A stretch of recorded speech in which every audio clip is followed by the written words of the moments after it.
मैं रवि के पास चलती हूँ। रवि, मैं आपके पास आ रही हूँ। अगर आपने भी देखा, आप भी जब से पंचायत चुनाव हुए हैं तब से आप कवर कर रहे हैं किस तरीके से लोग इन छोटे छोटे मुद्दों के आधार पर वोट कर रहे हैं। लेकिन अगर सबसे ज्यादा मुद्दा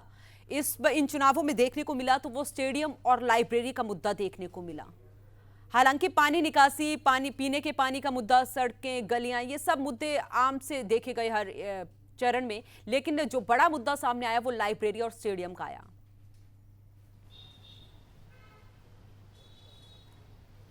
देखिए, सबसे पहले तो पंचायत चुनाव जो हैं वो अपने तय समय से लगभग 1.5 से अधिक समय के बाद जो है वो कंडक्ट करवाए जा रहे हैं समूचे प्रदेश के अंदर, जिस वजह से बहुत से विकास के कार्य जो हैं वो अधर में लटके हुए हैं। तो ऐसी स्थिति के अंदर सरकार की तरफ से ये लगातार प्रयास किए जा रहे थे कि गाँव के जो विकास कार्य हैं उनको जो है वे किसी भी तरीके से रुके ना। तो इसको लेकर तमाम तरह की पॉलिसीज जो थी वो लाई गई थी। उन पॉलिसीज को धरातल पर जो है वो इम्प्लीमेंट करने की कोशिशें भी की गई। लेकिन जिस तरीके से हमारे सहयोगियों ने जिस तरीके से पूरे पंचायत चुनाव, चाहे हम पहले चरण की बात करें, दूसरे चरण की बात करें या फिर तीसरे और अंतिम चरण की बात करें, समूचे प्रदेश के अंदर अगर हम बदहाल सड़कों की बात करें, पीने के पानी की सुचारू रूप से व्यवस्था ना होने की बात करें, बिजली को लेकर जो है काफी जगह से जो है वो बिजली की किल्लतें जो है वो सामने आई हैं, तो निश्चित तौर पर पंचायत चुनाव अपने तय समय पर नहीं होने की वजह से जो जनप्रतिनिधि बनाए जाते हैं, जो अपनी समस्याओं को, अपने इलाके की समस्याओं को सामने रखते हैं, सरकार के सामने रखते हैं, अधिकारियों के सामने रखते हैं, जिस वजह से कुछ हद तक जो है उनके समस्याओं का निदान जो है वो होता है। तो ऐसी स्थिति के अंदर जब इतने तय समय के बाद लगभग 1.5 वर्ष बीतने के बाद जो है वो चुनाव अब करवाए जा रहे हैं, तो लोगों में ये उम्मीद है कि एक बार फिर से जो उनके गांव के जो विकास कार्य जो अधर में लटके हुए थे, वो विकास कार्य जो है एक बार फिर से तीव्र गति से होते हुए नजर आएंगे। लेकिन साथ ही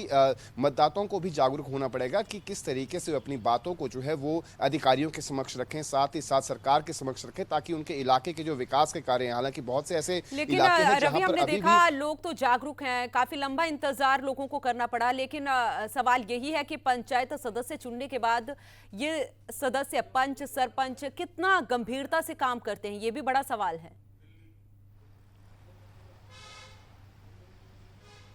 निश्चित तौर पर जिस तरीके से जो भी प्रतिनिधि, जो जनप्रतिनिधि चुनकर सामने आते हैं, उन्हें चाहिए कि वो अपने इलाके के विकास के कार्यों को जो है वो उसको तीव्र गति से करवाने की कोशिश करें। तो ऐसी स्थिति के अंदर जब यदि विकास के कार्य जो जनप्रतिनिधि चुनकर आते हैं, चाहे हम सरपंच की बात करें, पंचों की बात करें, तो इनके ऊपर जो है अतिरिक्त कार्यभार होता है अपने इलाके का। यदि वो काम नहीं करते तो उनकी शिकायत जो है वो जिला निर्वाचन अधिकारी यानी कि डीसी के साथ जो है वो की जा सकती है। डीसी के साथ करने के बाद यदि उनको लगता है कि एक टोटल जो है वो उस टोटल के आधार पर जो है वो किसी भी जो उम्मीदवार है उसकी उम्मीदवारी को जो है वो